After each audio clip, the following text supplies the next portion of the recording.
pressed her hands against the cold window of the evacuation ship. Below her, the planet burned.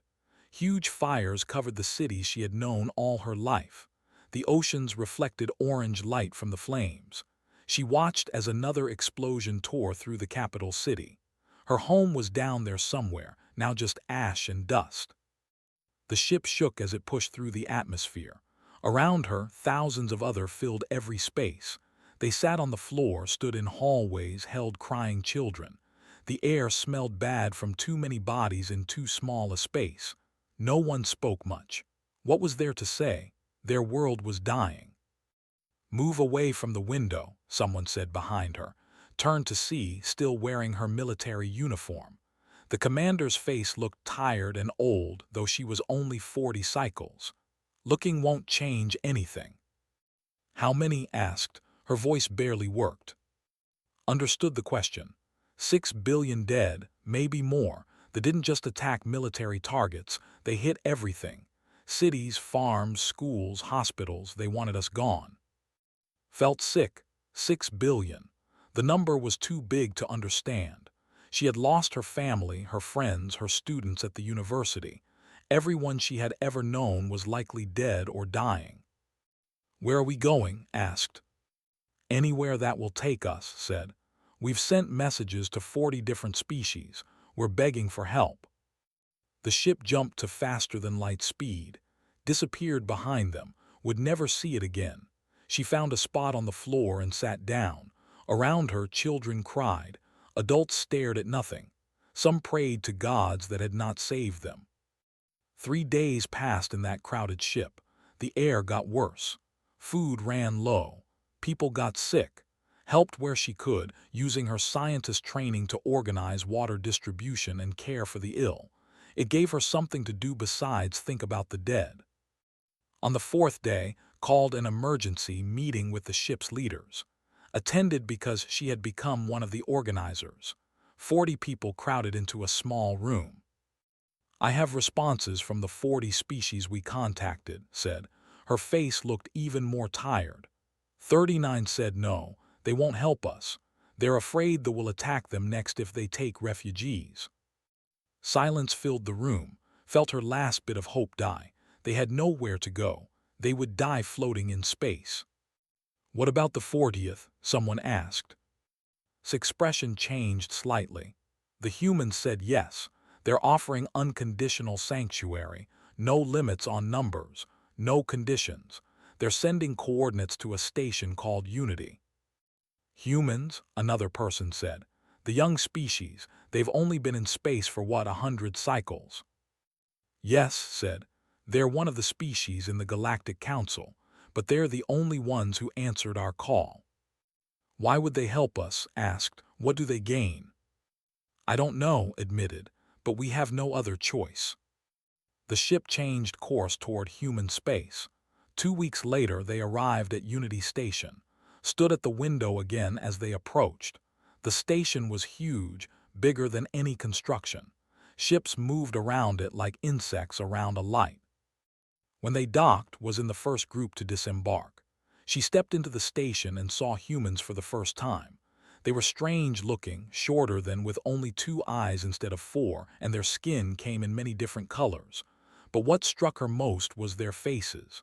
They looked sad. Actually sad. Not annoyed or inconvenienced, but genuinely upset by what had happened. A human man approached her. His name tag read "Menu Diplomatic Officer." He spoke through a translator device. "Welcome to Unity Station. I'm so sorry for what happened to your people. We're going to help you." Didn't know what to say. She hadn't expected kindness. More ships arrived over the following days. Hundreds of them. Every ship was overcrowded, falling apart, running out of supplies. The humans took them all. They brought food, medicine, blankets. They set up temporary housing. They asked for nothing in return. Minu worked with the refugees constantly. Saw him everywhere, helping distribute supplies, talking to scared children, organizing medical care. He looked exhausted but never stopped. "Why are you doing this?" finally asked him one day. "Your people don't know us. We can't pay you back. and the other species say they will attack you next for helping us." Minyu looked at her with those strange two eyes humans had. "Because it's the right thing to do, and because we know what it's like to be afraid and alone. Our history is full of times when people needed help and didn't get it. We decided long ago that we would never be the ones who turn away someone in need." "But let us worry about Minyu said. His voice was gentle but his eyes were hard. "You're safe now, that's what matters." Wanted to believe him, but she had seen what they could do.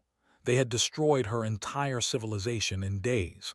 What could humans do against that kind of power? Over the next month, 3 million refugees gathered in human space. The Galactic Council held emergency meetings, watched the broadcasts. Other species ambassadors argued that humans were being foolish. They said they would attack and destroy humanity for harboring refugees. The human ambassador listened to all the arguments. Then she stood up and spoke calmly. "We understand your concerns, but we will not turn away people who need help. That's not who we are." "You'll bring war to your people," an ambassador said. "Then war will come," the human replied, "but our principles are not for sale." The Galactic Council voted to formally disapprove of humanity's actions. It didn't matter. The humans continued taking in refugees, building camps, distributing resources. They acted like they had all the time in the world. Then the message came from the Empire. It was broadcast to all of human space and beyond. The Emperor's voice was cold and hard. "Humans, you harbor enemies of the Empire. This is unacceptable. You have 30 days to surrender all refugees to us for processing. If you refuse, you will face the consequences. The Empire has destroyed greater civilizations than yours. Do not be foolish." Was with Minyu when the broadcast ended. She saw fear on his face for the first time, but then his expression changed to something else. Anger, determination. "What will your government do?" she asked quietly. Minyu looked at her. "I don't know yet, but I know my people. We don't respond well to threats." 2 days later, the human government's response was broadcast across the galaxy. The human president stood alone, facing the camera. "To the Empire, we have received your ultimatum. Our response is simple. No, we will not surrender refugees who came to us for protection. We will not betray people who trusted us. If you want them, you'll have to come through us first. Come and try." The broadcast ended, felt cold fear. The humans had just declared war on the most powerful military empire in the galaxy, for people they barely knew, for her people. Around the station, she saw humans moving with new purpose. Ships began arriving, supplies were loaded, civilians were evacuated from border worlds. The humans were preparing for war. Found that evening. "They're actually going to fight for us," the commander said. She sounded amazed and terrified. "These humans are going to stand against them for us." "I know," said. She watched human warships gathering in space outside the station. They looked small compared to ships she had seen. "I don't know if they understand what they're facing." "Maybe," said. "Or maybe they understand something the rest of the galaxy doesn't." Hope she was right, because in 30 days they would come. And when they did, the galaxy would learn what happened when you threatened someone under human protection. Stood on the landing platform as another transport ship touched down. This was the 15th ship today bringing refugees to New Sol, the colony world he administered. He watched as the doors opened and tired, scared faces looked out at their new temporary home. "How many today?" his assistant asked. 2,000, said. "That brings us to 200,000 total on this world alone." It was a huge number. New Sol had a population of 5 million humans before the refugees arrived. Now they had to make room for thousands more. But the government had been clear. Every human world would take refugees. No exceptions. A young woman stepped off the ship carrying a small child. She looked around nervously, approached her with a smile.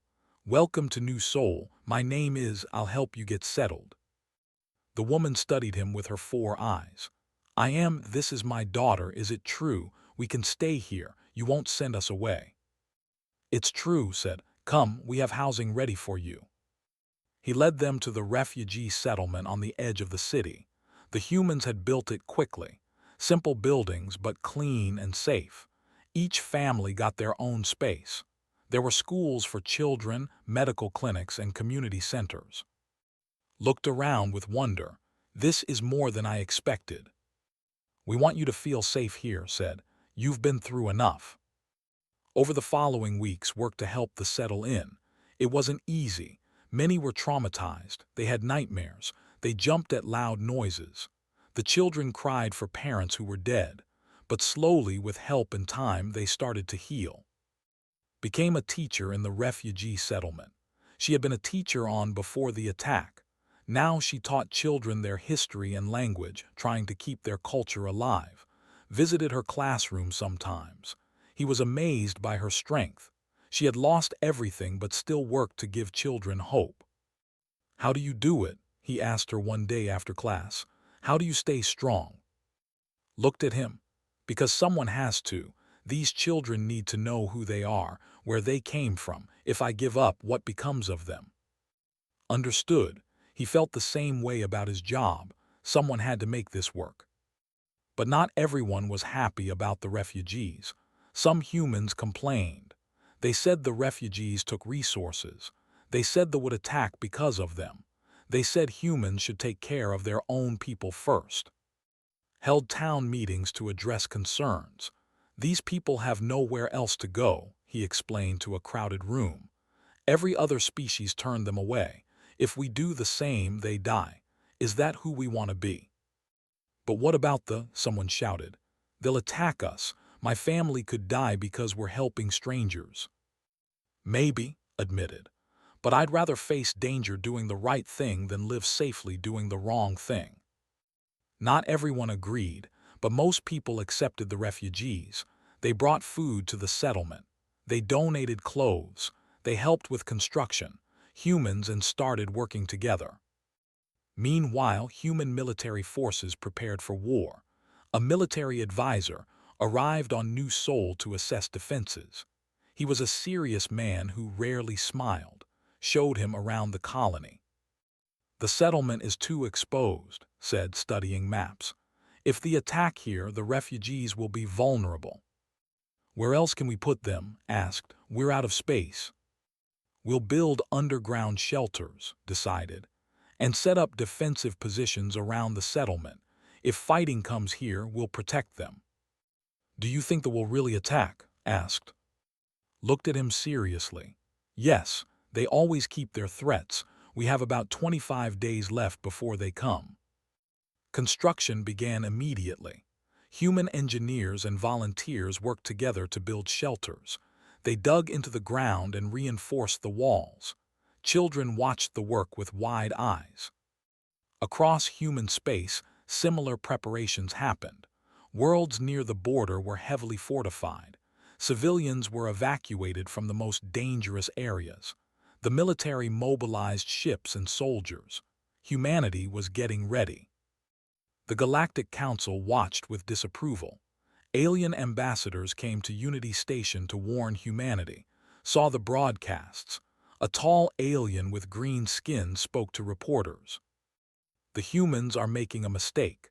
The Empire has destroyed civilizations that were far older and stronger than humanity. These young humans don't understand what they're facing. They should surrender the refugees and apologize. There's still time." But humanity didn't change course. The president spoke again to the galaxy. "We understand the risks. We know they are powerful, but we will not betray refugees who trusted us. We will not teach our children that it's okay to abandon people in need when things get dangerous. Whatever comes, we face it together." Other species thought humans were crazy or stupid. Some thought they were brave but doomed. Messages came from allied species suggesting compromise. "Give some of the refugees," one ambassador suggested.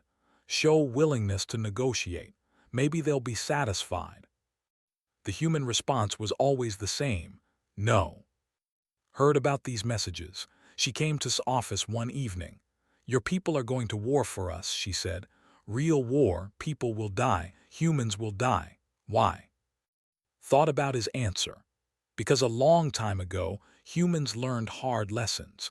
We learned what happens when good people do nothing. We learned the cost of looking away when others suffer. We decided we would never be the people who turned away from those in need. It's who we are. But the cost? The cost of doing the right thing is sometimes high, said. But the cost of doing the wrong thing is higher. If we give you up to save ourselves, what does that make us? We'd be safe, but we'd lose who we are. That's a price we won't pay. Was quiet for a long time. I don't know if we can ever repay you. We're not asking for repayment, said. We're asking you to heal, to rebuild, to remember your culture. That's enough. With 10 days left before the ultimatum expired, the Empire sent more messages. They listed human worlds that would be destroyed first. They described in detail what they would do to human populations. They tried to scare humanity into surrender. It didn't work. Instead, it made humans angry, saw the change in people around him. They stopped worrying and started preparing. If they wanted a fight, they'd get one. Called a meeting of all colony administrators, attended via video link. The military advisor's face was hard. "They are coming," said. "Intelligence shows a fleet of 300 warships gathering at their border. They'll cross into human space in exactly 10 days. They expect an easy victory. They've fought dozens of species before and won every time. They think we're just another weak species that will break quickly." "What's the plan?" someone asked. Smiled slightly. "We show them they're wrong. We show them that humans don't break. We've prepared for this. We've studied their tactics. We know their weaknesses. And we have something they don't expect." "What's that?" asked. "Motivation," said. "Their soldiers fight for an empire. Our soldiers fight to protect refugees who trusted us. That makes all the difference." The meeting ended, returned to work. 5 days left. The refugee children still played in the settlement, still taught classes. Life went on even as war approached. 3 days before the deadline, visited its classroom. The children were drawing pictures of their memories of beautiful buildings, strange plants, happy families. Felt sadness looking at drawings of a world that no longer existed. After class, walked with him. "Are you afraid?" she asked. "Yes," admitted, "but I'm also ready. Whatever happens, I know we did the right thing." "The galaxy thinks you're foolish," said. "They say humans are too young, too weak to challenge the—" Smiled. "Maybe they're right. Or maybe they've forgotten what it means to fight for something that matters. We're about to find out." One day before the deadline, held a final town meeting. The room was packed with humans, and "Tomorrow they will likely attack," he said. "I won't lie to you. It will be dangerous, but I promise you this. Every human on this world will fight to protect everyone here. Refugee and citizen, we're all part of this community now." A human man stood up. "My grandfather used to say that you're defined by what you do when things are hard, not when they're easy. I'm proud of what we're doing. I'm proud to stand with our neighbors." Others nodded and agreed, and humans shook hands and embraced. They were in this together now. That night couldn't sleep. He stood outside looking at the stars. Somewhere out there, a fleet was coming. 300 warships full of soldiers who thought humans were weak, who thought they could threaten and intimidate and win easily. Thought about the human history he had studied. Wars and struggles, mistakes and triumphs. Again and again, humans had faced impossible odds. Sometimes they lost, but sometimes they won. And they always fought hardest when protecting others. "Tomorrow," said to the empty air, "they'll learn what happens when you threaten refugees under human protection." In orbit above New Sol, human warships took position. Across human space, fleets prepared. Soldiers checked weapons. Citizens moved to shelters, and everyone waited. The deadline expired at midnight. That would come soon, but humanity was ready. stood on the bridge of the human warship Soul's Fury. Through the windows, he could see empty space, but the sensors told a different story. 300 warships were crossing into human territory, the largest invasion fleet the galaxy had seen in decades. "Contact in 30 minutes, his tactical officer said. "They're not even trying to hide their approach." "Why would they?" said. "They think we're easy prey." Beside him watched the sensor displays nervously. The engineer had volunteered to serve on human ships, offering her knowledge of technology. She had seen ships destroy her world. Now she would help fight back. "Their ships are bigger than ours," said quietly. "Their weapons are stronger. By every measure, they should win this battle easily." Looked at her and smiled. "Should, that's an interesting word." Admiral's voice came through the communication system. "All ships, this is command. They are approaching Sector 7. They expect us to meet them head-on like every other species they've fought. We're not going to do that. Execute Plan Thunderstorm." Felt excitement rise in his chest. "You heard the Admiral. All crew, battle stations. Make sure those modifications you suggested are ready." "They're ready," said, "but I've never seen them tested in real combat."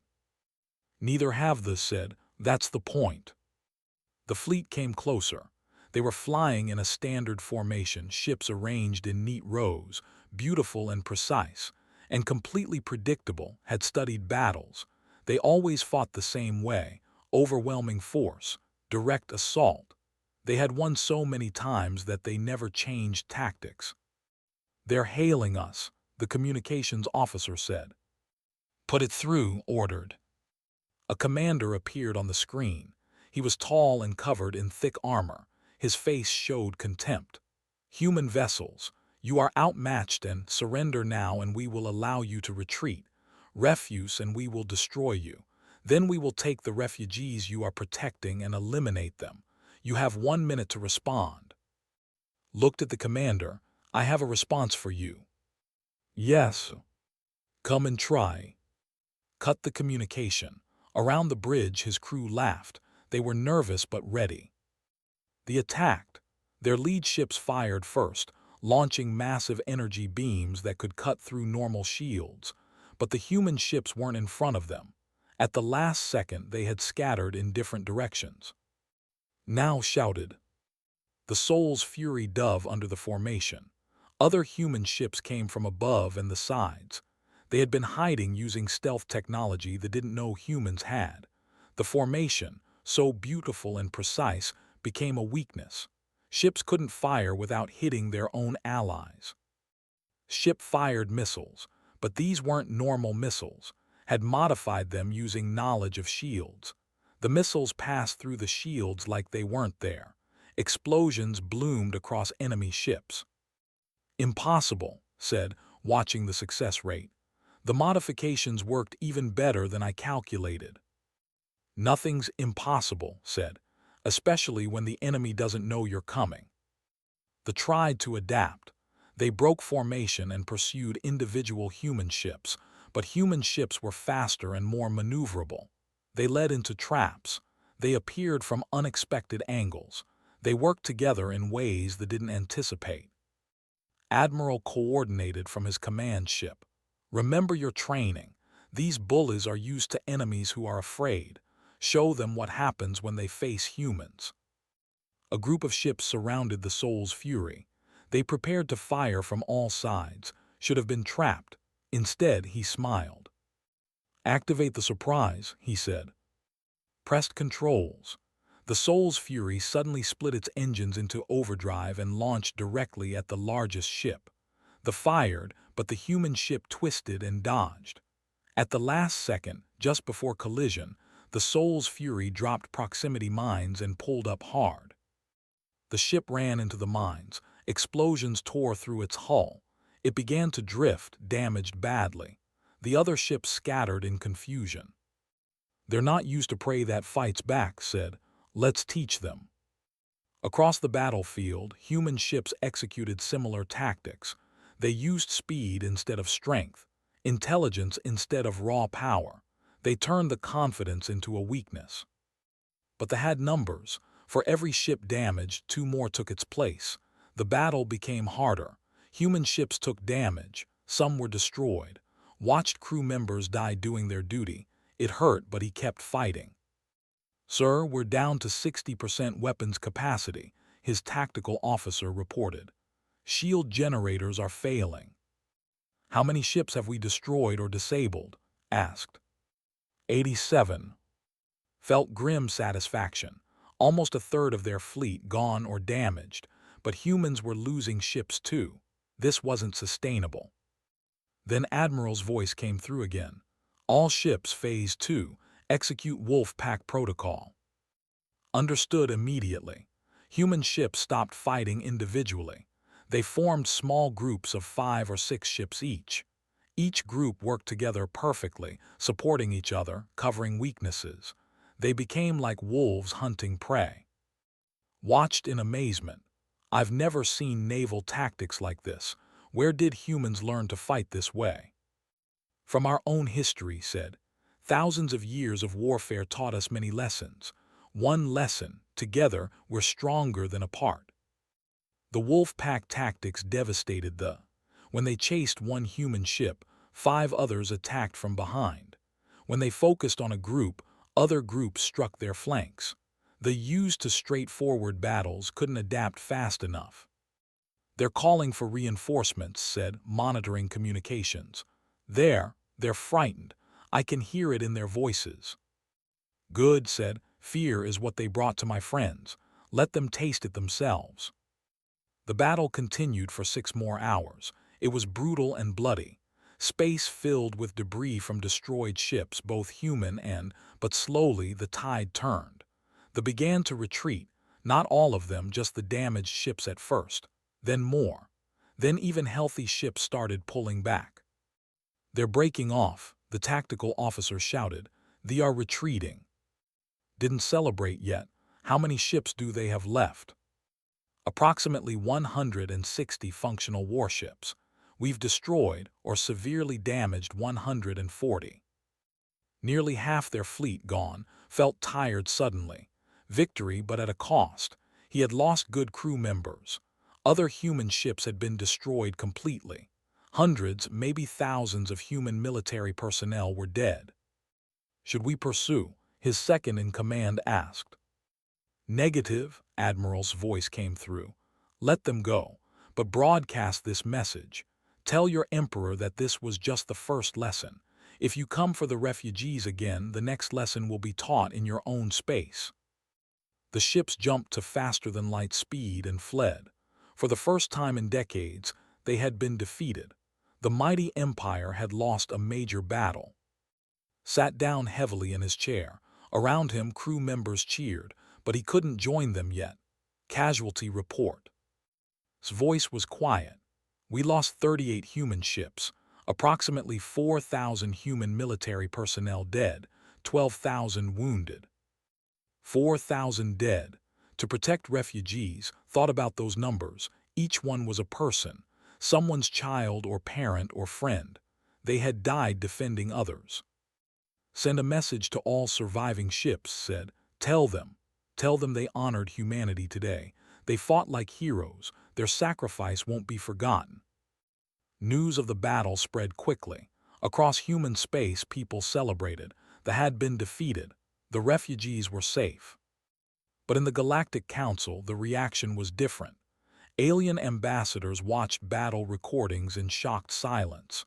The humans, the young species everyone dismissed, had destroyed half an invasion fleet. It was impossible. It was unthinkable. Yet it had happened. "How did they do it?" one ambassador asked. Another ambassador, wiser and older, understood. "They did what no one else has done in decades. They fought creatively. They adapted. They used their enemy's strength against them. And most importantly, they fought for something more than conquest. They fought to protect others." The Empire was shocked too. For the first time, their military doctrine had failed. They had lost ships and soldiers. But worse, they had lost face. The entire galaxy now knew they could be beaten. On Unity Station, watched the news with other refugees. They saw footage of the battle. They heard casualty numbers. 4,000 humans dead, protecting refugees. They actually did it, someone said. They stood against and they won. But saw the cost. Thousands of humans had died. She thought about Minu, who had welcomed her with kindness. About who worked so hard to help refugees settle. About all the humans who had opened their homes and hearts. They won the battle, said quietly. But this is just the beginning. They won't give up. They'll come back harder. She was right. In space, the Emperor was furious. He had been humiliated. The humans had defeated his fleet. The galaxy was watching. He couldn't let this stand. Mobilize the entire military, he ordered. I want every ship, every soldier prepared. We will crush these humans. We will destroy their worlds. We will show the galaxy what happens when someone defies the Empire. His advisors looked worried. Emperor, perhaps we should negotiate. The humans fought well. Maybe we can find a diplomatic solution. Never, the Emperor roared. Prepare for war, total war. The humans wanted to protect refugees. Fine. We'll give them so much war that they'll beg us to take the refugees just to make it stop. Back on the Soul's Fury was helping with repairs, worked beside him. The engineer was quiet, thoughtful. What are you thinking? Asked. I'm thinking that humanity just made a powerful enemy even angrier, said. They won't stop now. They'll throw everything at you. Nodded, I know, but we're not stopping either. You know why? Why? Because we made a promise. We said we'd protect you. We meant it. Whatever comes next, we'll face it. He smiled grimly. Besides, now we've shown the galaxy something important. What's that? That they can bleed. Sora checked her equipment one more time. Black combat suit, silent weapons, sensor blockers, everything perfect. Around her, 50 other human special forces operatives did the same. They were inside a stealth transport ship, deep in space. This was enemy territory. If they were caught, no one could save them. 5 minutes to drop zone, the pilot said. Sora looked at her team. They were quiet and focused. They knew the mission. Strike the military command station. Destroy their communication hub. Get out alive. Simple to say, hard to do. Remember, Sora said, we're not here to fight everyone. We're here to hit them where it hurts, fast and precise, like a surgeon's knife. Her team nodded. They had trained for months. Now it was time. The transport ship dropped them in space near the station. They used small thrusters to reach the hull. Sensors didn't detect them. Human stealth technology was better than anyone expected. Sora attached a cutting device to the hull. It burned through silently. They entered through the hole, finding themselves in a maintenance corridor. Empty. Good. Team 2, you have your target. Team 3, yours. We'll handle the command center, Sora whispered into her comm. The team split up. Sora led her group through the station. They moved like ghosts. When they encountered guards, the guards died before they could raise an alarm. Silent kills, professional. They reached the command center. Through the window, Sora saw officers working at computers, planning their next attack on human space. Not anymore. Breach in 3, 2, 1. Her team exploded through the door. The officers barely had time to react. Within seconds, it was over. Sora uploaded a virus into their main computer. It would corrupt their communication network and steal intelligence data. Package delivered, she reported. Extraction in 2 minutes. Alarms started blaring. They knew they were here now. Sora and her team ran through corridors as enemy soldiers poured in. They fought running battles using every trick they knew. Grenades around corners, ambushes from above, misdirection and deception. They reached the extraction point just as their ship arrived. The team jumped aboard. The ship's engines fired and they escaped into space, leaving chaos behind. Back on the human command ship, Sora reported to the Admiral. Mission successful. Their communication hub is down. It'll take them weeks to rebuild, and we got valuable intelligence. "Well done," the Admiral said. "You're 3 for 3 this month. How do you keep succeeding?" Sora smiled. "They expect strength, they don't expect cleverness. We use that against them." Operations like Sora's happened across space. Human special forces struck military bases, supply depots, and command stations. They were everywhere and nowhere.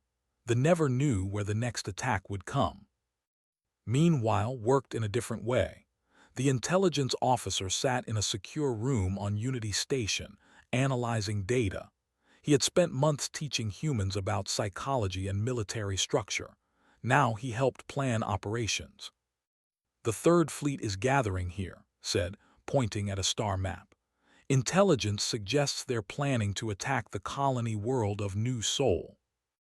Captain leaned forward to study the map.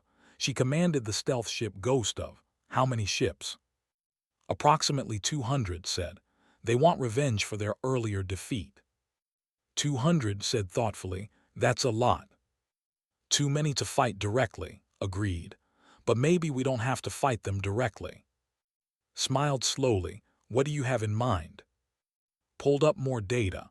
"The Third Fleet is led by Admiral. He's arrogant and ambitious. He wants glory. What if we make him think he can achieve an even bigger victory somewhere else?" "Where?" asked. "Unity Station. If we leak false intelligence that Unity Station is lightly defended, might change his target. He'd rather capture the symbolic center of human refugee operations than attack one colony world." "And Unity Station is actually heavily defended," said, understanding. "He'd be walking into a trap." "Exactly." It took 2 weeks to execute the plan. Stealth ship planted fake intelligence for to find. They made it look accidental, like humans had been careless. They took the bait. The Third Fleet changed course, heading for Unity Station. Admiral saw glory and fame in his future. He would capture the station where humans harbored refugees. The Emperor would reward him greatly. But when the Third Fleet arrived at Unity Station, they found not an easy target but a fortress. Human warships waited in ambush. Defense platforms powered up. Fighters launched. The battle was brutal.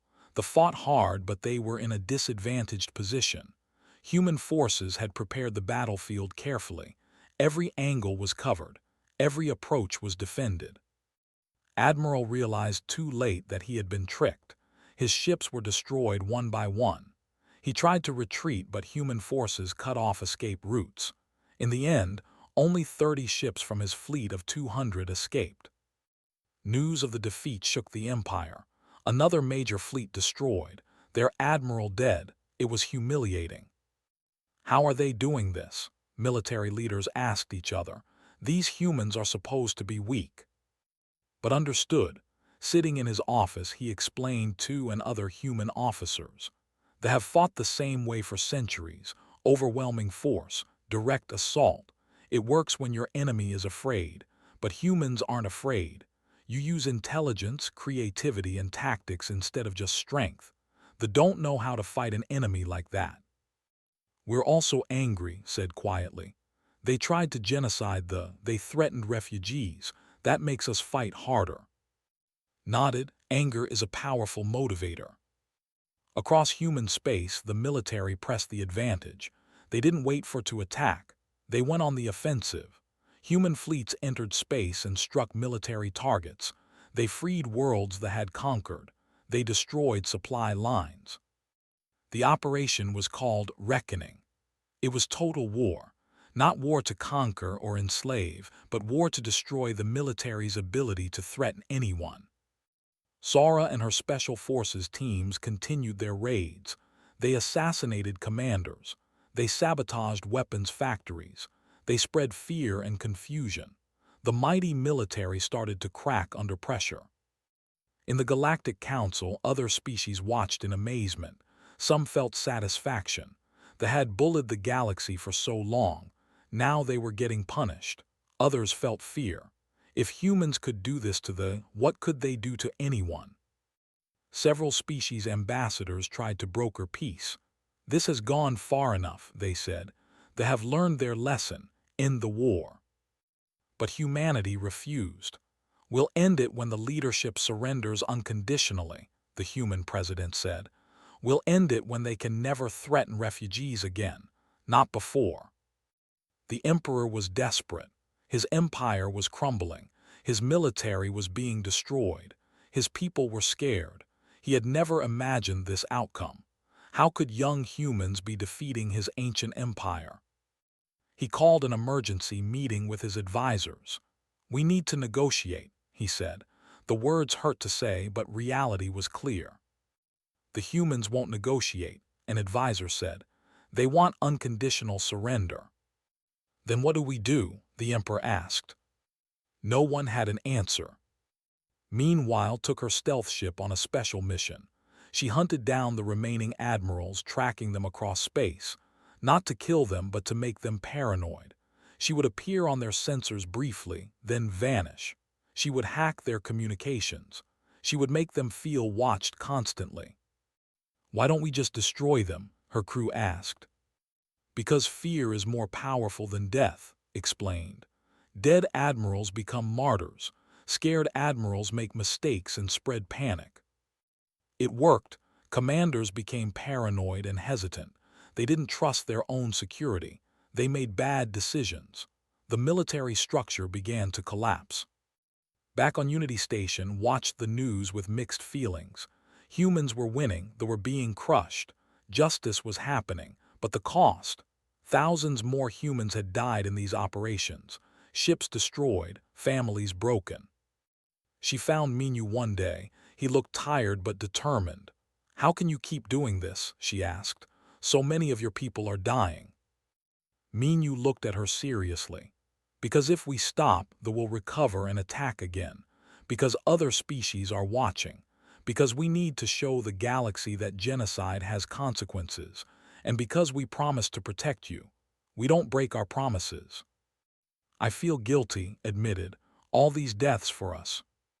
"Don't," Minyu said firmly.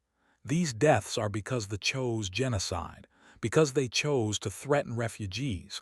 We're just responding to their choices. The guilt belongs to them, not you." Wasn't sure she believed that, but she appreciated his kindness. In space, the situation became desperate. 40% of their military was destroyed. Their economy was collapsing. Conquered worlds were rebelling. The empire was dying. The emperor made a final decision. He sent a message to humanity broadcast across the galaxy. "We surrender, unconditionally. Please end this war." In human command, Admiral received the message. He looked at his staff. "Verify it's genuine, then prepare terms." The war was ending, not with victory as they had expected, but with their complete defeat. The species that had terrorized the galaxy for centuries had been broken by humans fighting to protect refugees. Sat back in his chair, exhausted. "It's over," he said to no one in particular. His voice came through the communication system. "Not quite. We need to make sure they stay defeated, that they can never do this again." "We will," promised. "The galaxy is watching. They'll see what happens when you threaten people under human protection." The message was clear. Humanity had shown its true nature, kind enough to take in refugees, strong enough to defend them, ruthless enough to destroy anyone who threatened them. The galaxy would remember this lesson. They certainly would. They had learned the hardest way possible. You could attack humans if you wanted, but if you attacked those humans protected, then you faced not just human defense but human vengeance. And human vengeance was terrible to behold. 6 months after the war ended, stood on the surface of her home world, the world she thought she would never see again. Around her, construction crews worked to rebuild cities. Most of the workers were, but many were human volunteers who had come to help. The sky was still dark with ash in some places. The oceans were still polluted. The beautiful forests were burned, but life was returning. Plants grew in the ruins. Animals returned to the wild places, and people walked on their home soil again. "It's not the same," said beside her. The commander had survived the war and now led reconstruction efforts. It never will be. No, agreed, but it's home, that's something. A human engineer approached them. His name was, he had left New Seoul to help rebuild. We've finished the water purification system for Sector 7. Clean water should be flowing by tomorrow. Thank you, said. She said those words a lot these days. Thank you, it never felt like enough. Smiled, just doing our part, you do the same for us. Would they? Wondered. They had been a peaceful species, yes, but would they have risked everything to protect refugees? She wanted to believe yes, but she wasn't sure. More returned to their world every week. 3 million had survived the genocide. Not many from billions, but enough to rebuild. They came home to find humans already there helping, building homes, planting crops, cleaning water, asking for nothing in return. On Unity Station, Minu coordinated relief efforts. His small office was covered with maps and reports. So many worlds needed help. The worlds, other worlds that had conquered, refugee settlements. The work never ended. An alien ambassador arrived to meet with him. She was from the Tarsi species, one of those who had refused to help the refugees months ago. The Galactic Council wishes to formally apologize, the ambassador said. We were wrong to refuse help to we were wrong to doubt humanity. Minu studied her carefully. You were afraid, I understand that, but fear made you abandon people who needed help. Yes, the ambassador admitted. We were cowards, we are ashamed. Good, Minu said bluntly. Shame means you learned something. What will you do differently next time? The Council is establishing new protocols. The protocols, we're calling them. Any species fleeing genocide will receive immediate help from all Council members. No exceptions. No delays. It will be galactic law. Minu felt satisfaction. That's good, that's a start. The Council also wishes to offer humanity a permanent seat. Full Council membership with all rights and privileges. We'll consider it, Minu said, but we have conditions. The ambassador looked surprised. Conditions? Yes, we want the right to refuge enshrined as universal law. We want military assistance mandatory for species facing genocide.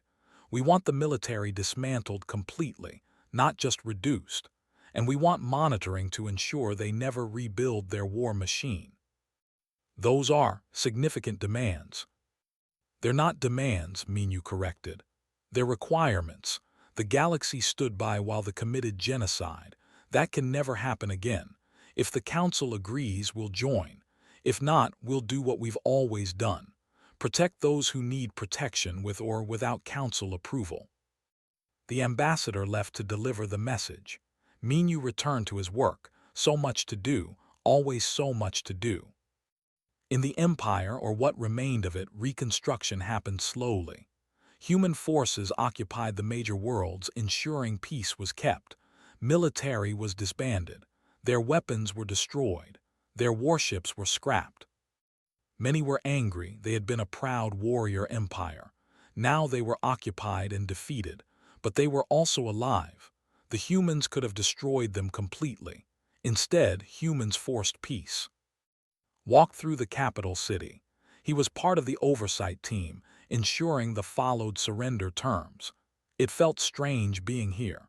The species that destroyed his world was now defeated and broken.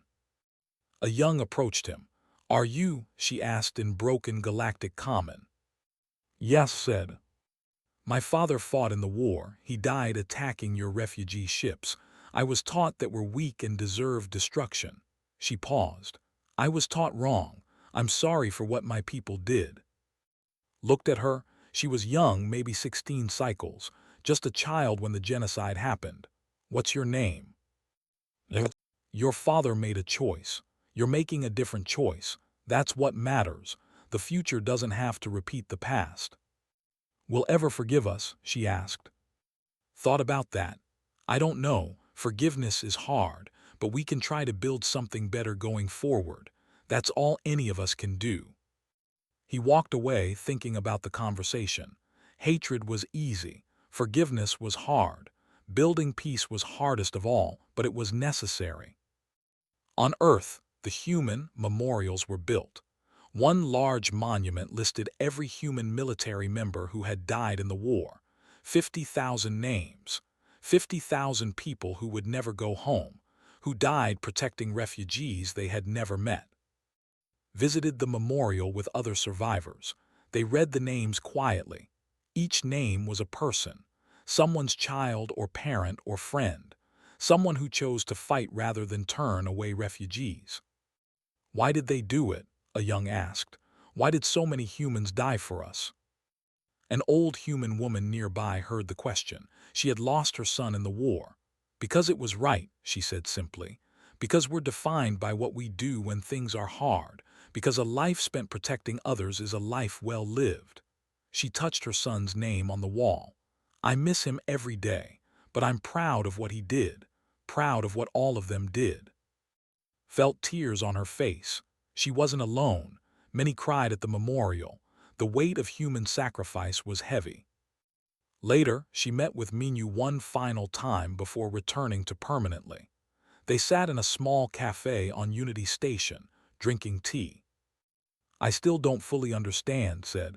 Your people sacrifice so much. For strangers, why? Minyu was quiet for a moment. Do you know Earth's history? Humans fought each other for thousands of years. Wars over land, resources, religion, everything. We nearly destroyed ourselves multiple times. We committed terrible atrocities against each other. I've heard some of this, said. We learned hard lessons from that history. We learned that looking away from suffering doesn't make it go away. We learned that not my problem becomes everyone's problem eventually. We learned that the cost of doing the right thing is sometimes high, but the cost of doing the wrong thing is higher. Minyu looked at her seriously. When we reached the stars, we made a choice. We could be like we were before, selfish and afraid, or we could be better. We chose better. Not everyone makes that choice, said. No, Minyu agreed. But we did, and we'll keep choosing it, because ultimately, what else are we here for? What's the point of civilization if not to protect and help each other? Had no answer for that. It was such a simple idea, such a human idea. The Galactic Council accepted humanity's conditions. The protocols became law. Humanity took its seat on the council, and the galaxy changed. Species that had been selfish became more generous. Species that had been indifferent became more compassionate. Not because they suddenly became good, but because they had seen what happened when you threatened someone under human protection. Better to help refugees than face human anger. Returned to New Seoul after months on. The colony world had weathered the war well. The refugees who had settled there were now citizens. They had jobs and homes. Their children went to school with human children, two cultures learning from each other. He walked through the old refugee settlement. It wasn't a temporary camp anymore. It was a neighborhood, and humans lived side by side. Shops sold both human and goods. Children played together in parks. It was integration, real integration. Found him there. She was still teaching, but now in a permanent school, not a refugee center. Welcome back, she said. It's good to be home, said. He realized what he had said and smiled. Home, I guess it really is home now for all of us. The children are learning both languages now, said. And human. They're growing up together. They won't remember the old divisions. That's good, said. That's how it should be. They walked together through the neighborhood. Everywhere they looked, they saw what the war had been for. Not glory or conquest, but this. People living together, different species as neighbors and friends, children playing without fear. Was it worth it? Asked quietly. 50,000 humans dead. Was saving us worth that price? Stopped walking, he looked at her seriously. Every one of those 50,000 people believed it was. They knew the risks. They chose to fight anyway. Not because you were worth dying for specifically, but because the principle was worth dying for. The principle that we don't abandon people in need, that we protect the vulnerable, that we stand up to bullies. Yes, it was worth it. I hope we can live up to that sacrifice, said. You already are, said. You're rebuilding. You're teaching the next generation. You're living and working and hopping. That's what they died for. Not gratitude or thanks, just the chance for you to live. Across the galaxy, life continued. The Empire became a democracy, learning slowly how to be peaceful. They rebuilt their worlds. Other species that they had conquered gained freedom, and humanity watched over it all, protecting those who needed protection. Now an admiral after the war trained new officers. Remember, he told them, we don't fight for conquest. We don't fight for glory. We fight to protect. The day we forget that is the day we become like those we defeated. The young officers listened carefully. They understood. The war had taught the galaxy many lessons, but it had taught humanity something too, that their principles weren't just nice ideas. They were worth fighting for, worth dying for. Years passed. The war became history, but its lessons remained. The protocols saved countless refugees from other conflicts. The Galactic Council became more active in preventing genocides. Species learned to help each other instead of looking away. And humanity remained the species that had changed everything, not because they were the strongest, not because they were but because when refugees came to them fleeing genocide, they had said yes. They had opened their borders. They had risked everything. And when the bullies came for those refugees, humanity had shown the galaxy what happened next. Lived to see her born on. They grew up in a rebuilt world, learning about the dark days but living in better times. They asked her to tell stories about the war. Tell us about the humans, they would say. Tell us about the species that saved us. And would tell them about Minu's kindness, about's dedication, about's bravery, about the 50,000 names on the memorial, about humanity's choice to protect refugees even at terrible cost. Why did they do it, grandmother? The children asked. Would smile, repeating what she had learned. Because they knew what it means to fight for survival. Because they never abandoned their principles, even when it was hard. Because they believed that protecting others was worth any price. Because they were human. The children would think about that, and they would grow up understanding that the galaxy was saved not by the strongest species, but by the kindest. Not by those who could fight best, but by those who chose to fight for others. And somewhere on Earth, in a quiet memorial park, 50,000 names remained carved in stone. A reminder, a promise, a warning to anyone who would threaten those under human protection. The galaxy had learned its lesson. Humanity gave refuge to those who fled, and humanity gave vengeance to those who pursued. That was the price of refuge, and humanity had paid it gladly.